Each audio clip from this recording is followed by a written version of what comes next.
बुद्ध की बात और कबीर की बात हमें नहीं समझ में आती, हमारे दिमाग खराब है, हमारे पास चेतना की कमी है। फिर भी दुख तो है और घोर दुख है, हर तरफ दुख है, लेकिन सम्मोहन सुख का ऐसे है कि हमें वो सब चीजें दिखाई नहीं पड़ती।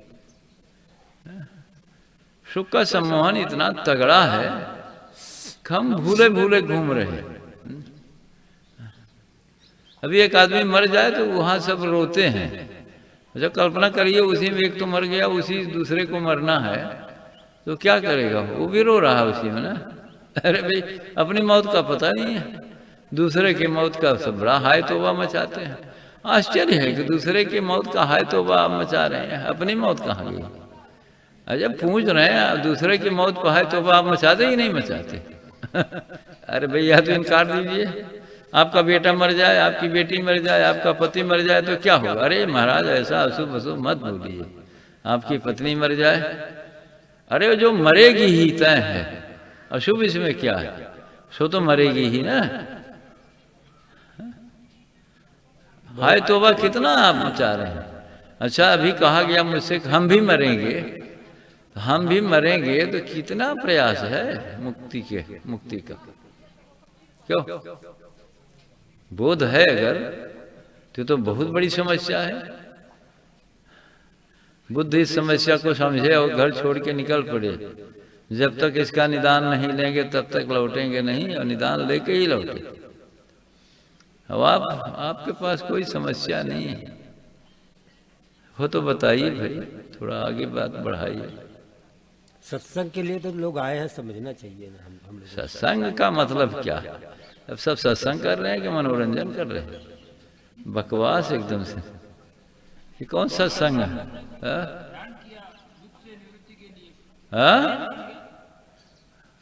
अब आप क्या कर रहे हो? क्या कर रहे हैं आप? हाँ, अरे आपकी तो बात ही निराली, आपका तो सारा संशय गायब है, क्या आपसे बातें हो?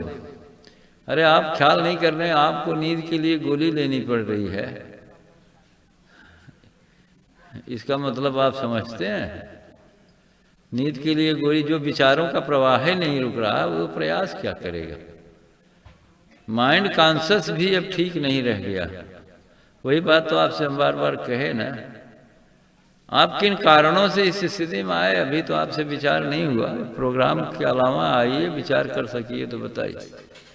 अरे इस तरह से कैसे हो गया कि माइंड कंट्रोल ही गायब हो गया? अब नींद के लिए जिसको गोली लेनी पड़े, वो माइंड कॉन्शियस अब ठीक नहीं रह गया। माइंड का अनुकूलन समाप्त हो गया है या समाप्त होने की दिशा में। आदमी ऐसे विचारों के प्रवाह में ज्यादा आगे बढ़ जाए तो पागल भी तो हो जाता है। वो अब ध्यान करेंगे, ध्यान किस चीज का करेंगे? ध्यान तो विचारों के पीछे खड़ा होना है, विचारों की होश रहती है। कभी जिए ही नहीं जीवन। ध्यान तो लोग आंख बंद करके करने को कहते हैं, कोई खास टेक्निक को लोग ध्यान कहते हैं।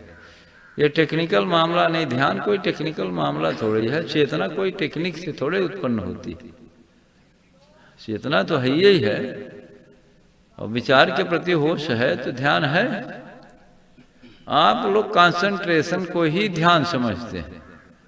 वो पतंजलि वाली ना बात नहीं कि कंसंट्रेशन किसी पॉइंट पे कर रहे, इसी को ध्यान कहते हैं।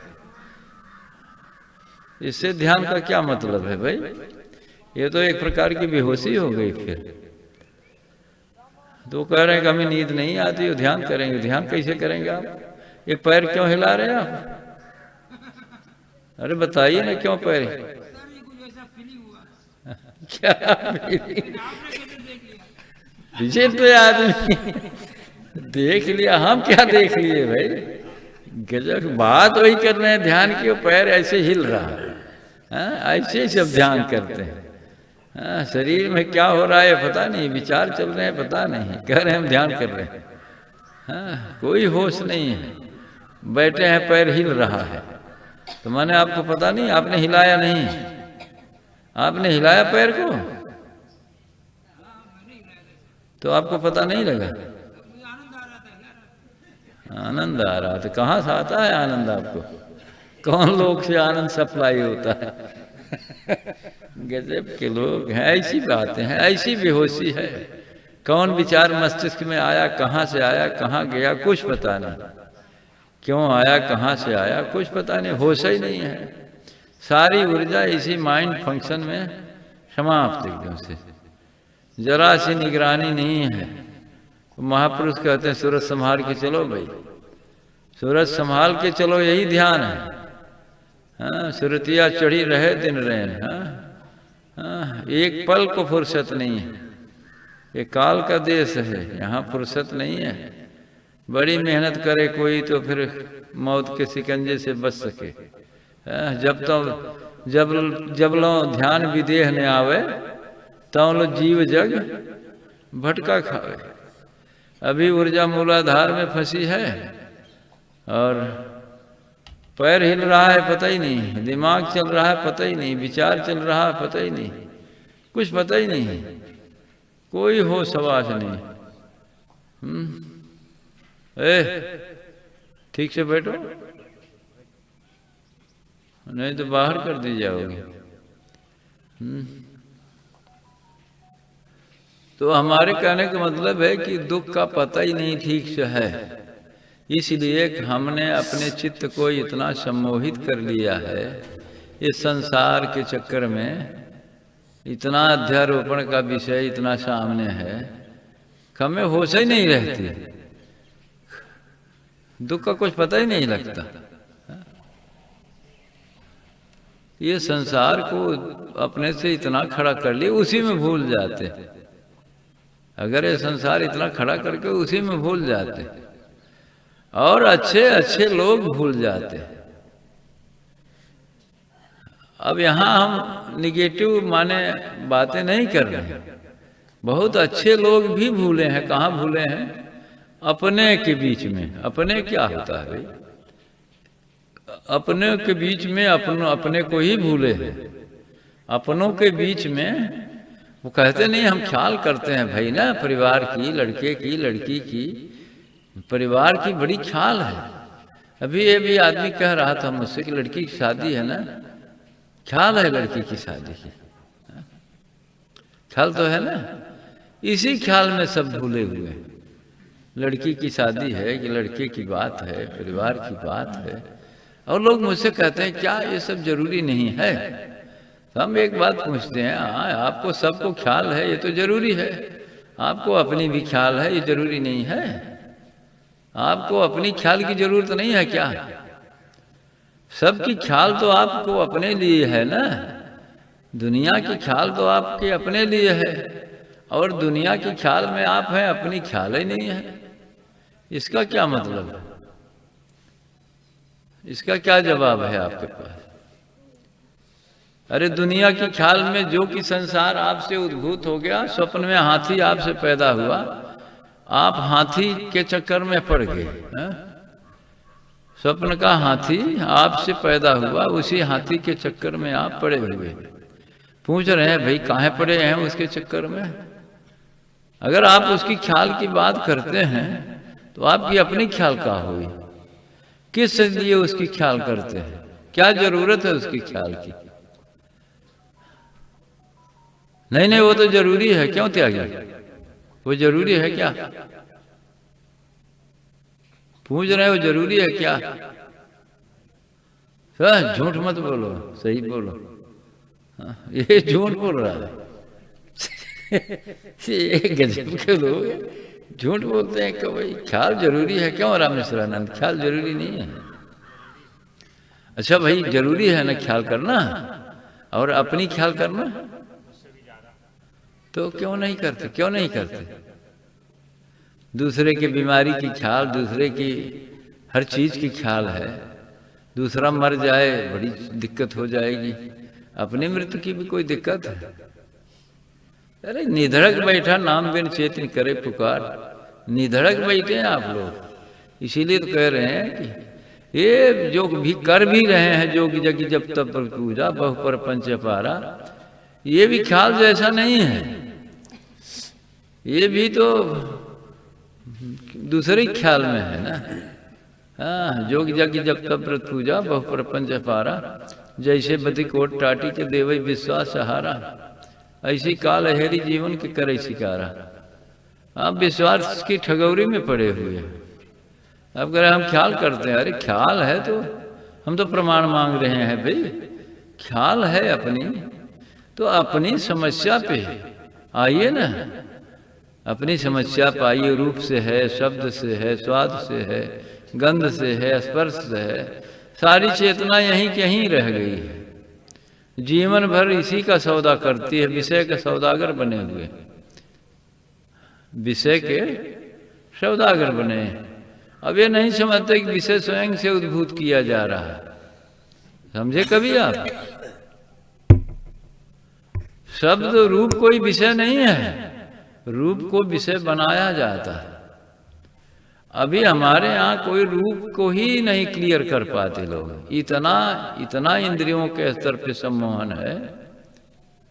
अभी देखिए कल कोई ऐसी बात उठा देते हैं रह के, ठीक है, तो रूप को विषय कौन बना रहा है, शब्द को विषय कौन बना रहा है, क्यों बना रहा है आखिर? शब्द, रूप, रस, स्पर्श, गंध, स्वाद, इनको विषय क्यों बनाया जा रहा है? क्या चीज है इनमें? अरे आप होश में हैं तो भाई ख्याल करिए ना, इन्हें आपसे उद्भूत है ये चीज, आप ही इसे बना रहे हो। बनाओ आप और चिल्लाओ आप। कहे कबीर नलनी की सुना तो ही कवन पकड़ो। कौन पकड़ा है आपको? आप ही पकड़ रहे हो। उत्तर दीजिए, क्यों पकड़ रहे, क्यों विषय बना रहे हो उसे? बताओगे त्यागी? अरे सबका भला हो इस संसार में, मानो तुम्हारे पत्नी का, बच्चे का, परिवार का, और तुम कहाँ गए? तुम्हारा भी तो भला होना चाहिए ना। हम कहाँ गए उसमें से? ये मैं मेरी का विस्तार हम क्यों करने में लग गए? तो लोग कहते अरे भाई ये तो मुझे पता नहीं। बिना पता ही को हो गया सब, तो अब से बंद कर दो ना, अब तो पते की बात करो ना। विषय का साम्राज्य खड़ा करने में क्यों लगे हो? अरे कोई बोलेगा ना।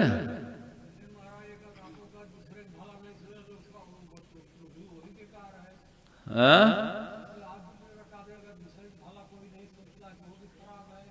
अच्छा, ऐसे ही कहते हैं, आपने सुना है ठीक से?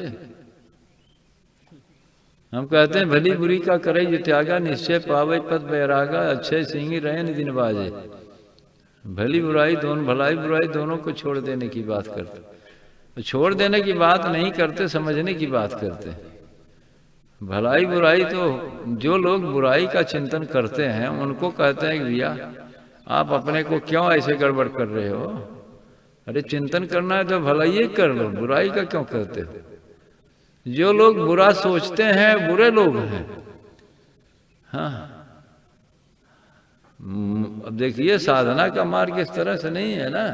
मोह कपट छल छिद्र न पावा, ये सहजता का मार्ग है, सरलता का मार्ग है। जिन्होंने अपने कर्म संस्कार को बिगाड़ लिया है उन्हें कौन बचाएगा?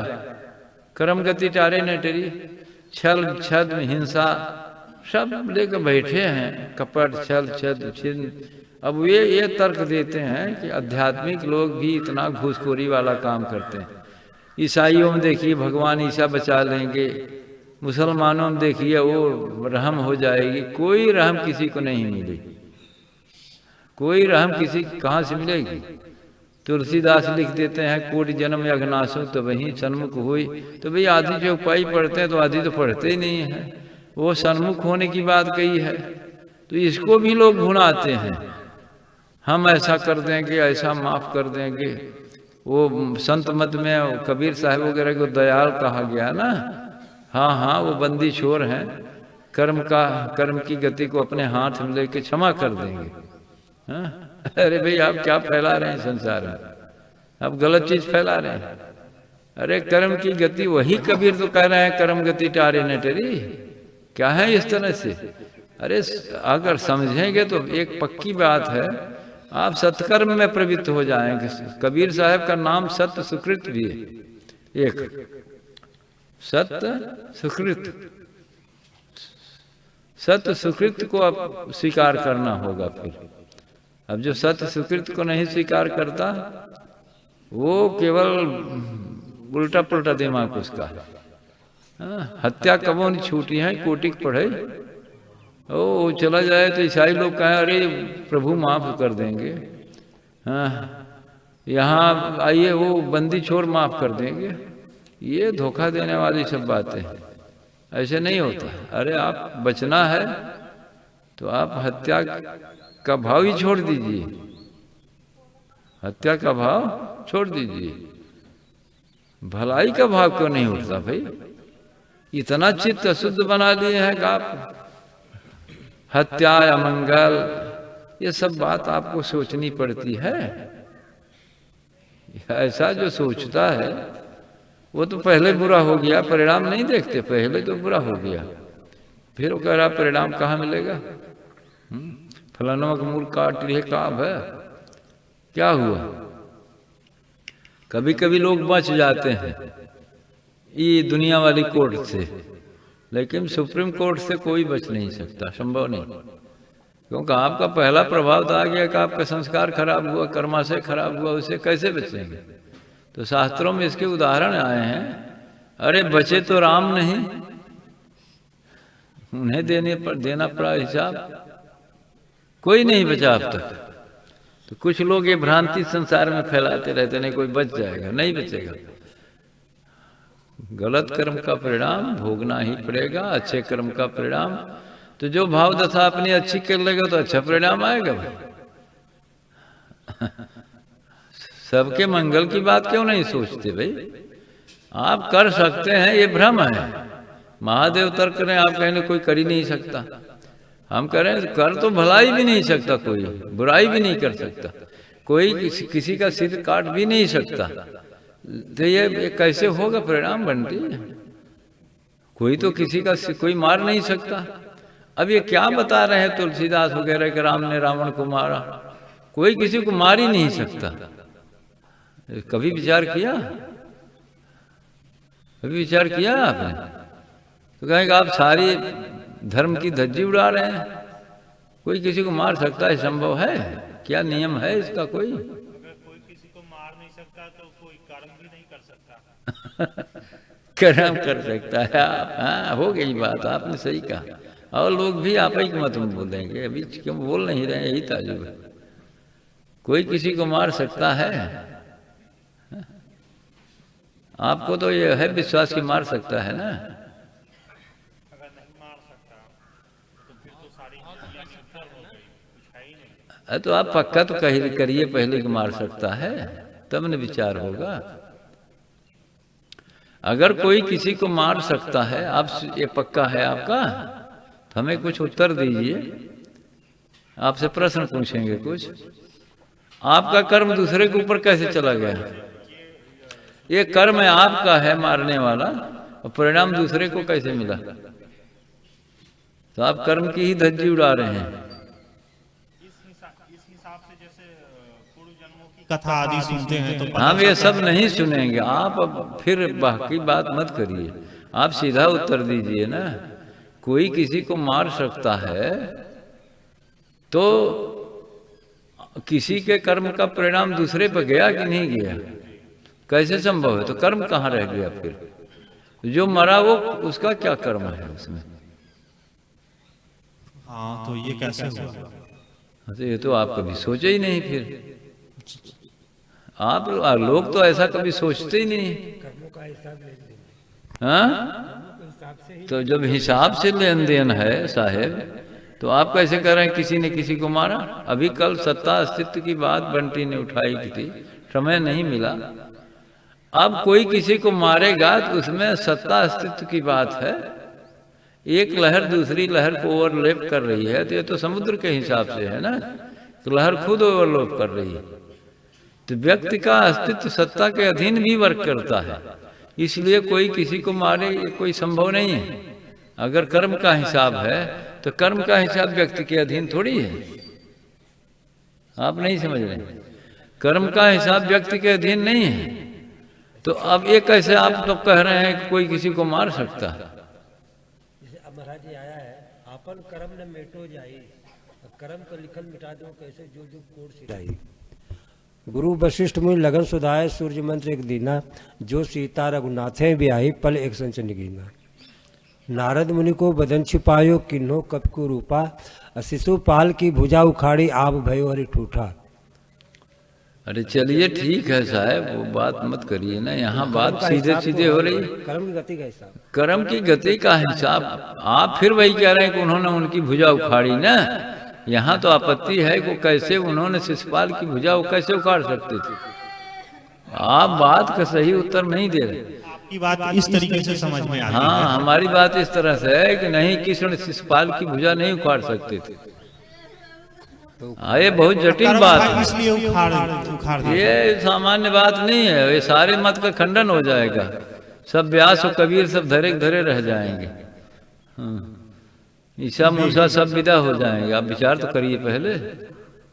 वही कह रहे हैं कृष्ण ने उपाड़ी भुजा शिशुपाल की, ये कैसे संभव हुआ? उखाड़े रहे होंगे। फिर तो ये वसी मत पे चले गए ना। ये कैसे संभव हुआ? कर्म की गति कहाँ यहाँ लागू हुई? हाँ, साहब को बोलने दीजिए ना। कोई बोलना तो सबको यहाँ मंजूर है कि कोई तर्क कर सकता है।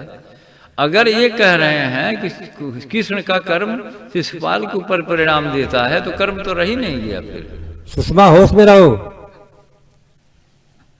अरे होश में ना रहते हैं, चली जा भाई, बाधा मत छोड़ो।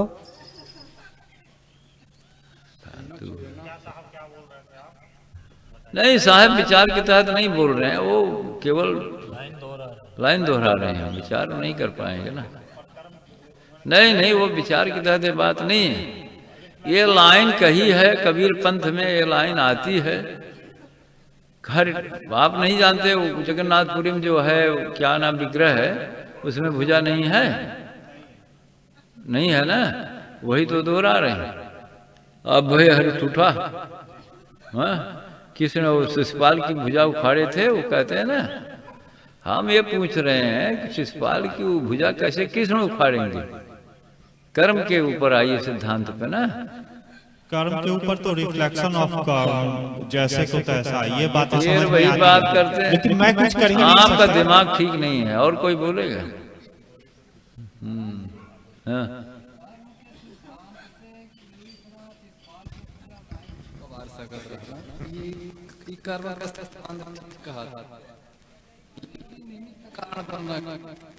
निमित्त कारण बने तो कृष्ण को क्यों आप कह रहे हैं? फिर आप गजब तर्क करते हैं। निमित्त कारण बने तो सत्ता का खेल रहा ना। आप कह रहे हैं यह सब खेल माया की ना।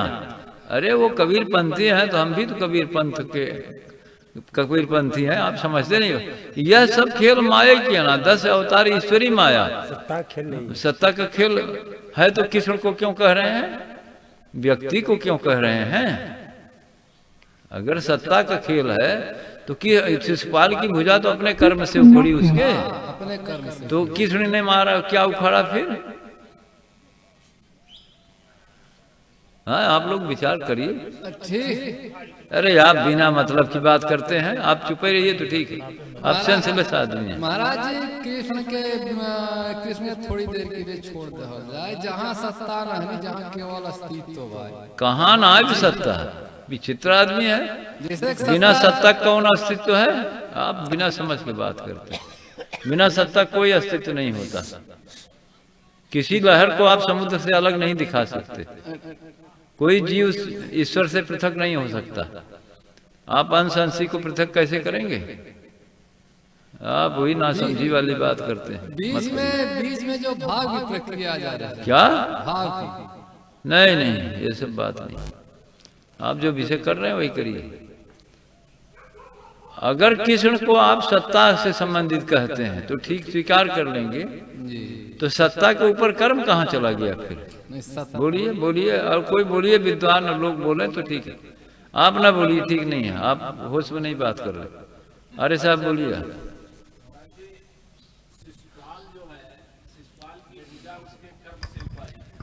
अब कृष्ण गीता में कहते हैं कि मैं तीनों लोग का वो वध हो जाए तो उनके ऊपर कर्म नहीं जाएगा। निष्काम कर्म योग का उपदेश देते हैं तो कृष्ण के ऊपर परिणाम कैसे आया? कुछ पढ़ता उड़ता कि गीता वगैरह पढ़ेगा कि नहीं? भैया वो गीता उठा के दिखाए हम। वो निष्काम कर्म योगी हैं तो उनके ऊपर परिणाम आप कहाँ दिखा रहे हैं? राम जो है भगवान है, निष्काम कर्म योगी, इसके माने राम को आप व्यक्ति बता रहे हैं। तो तुलसीदास की चौपाई रामायण बंद कराई थी ना। तुलसीदास बार बार ये कहते हैं कि तात राम नहीं नर भूपाला, भुवनेश्वर कालों कर काला, राम ब्रह्म परमारथ रूपा, विगत अकथ अनादि अनूपा। तो जो सत्ता से कहीं कर्म होता है,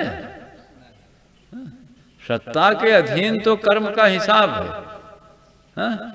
तो जो कर्म का हिसाब न्यायालय में जज को कर्म का हिसाब से नहीं होता, वो तो न्याय के हिसाब से, संविधान के हिसाब से किसी की फांसी सुना दिया। आप कहेंगे कि जज ने फांसी लगा दिया। आप नहीं समझ रहे, आप ये तर्क देंगे कि जज ने फांसी लगा दिया। अरे बेवकूफी की बात, जज किसी की फांसी नहीं लगाता है। जज को फांसी वगैरह से क्या मतलब है भाई? क्या हुआ? उसके कर्मों के हिसाब से क्या फांसी लगा तो लगा, तो इसमें जज थोड़े ही हिसाब में आएगा। हाँ, नहीं, सत्ता थोड़ा इसमें दोषी होगी। वो कर्म विपाक हो के गया। अब इसका जवाब आप कैसे देंगे? शिशुपाल की भुजा उखड़ी तो उसके कर्म के हिसाब से आपने कृष्ण को कैसे कह रहे हैं? आर्य साहब बताइए, सिद्धार्थ बताइए, आप तो वकील हैं ना। अरे भैया आप जज को कैसे दोषी ठहराएंगे?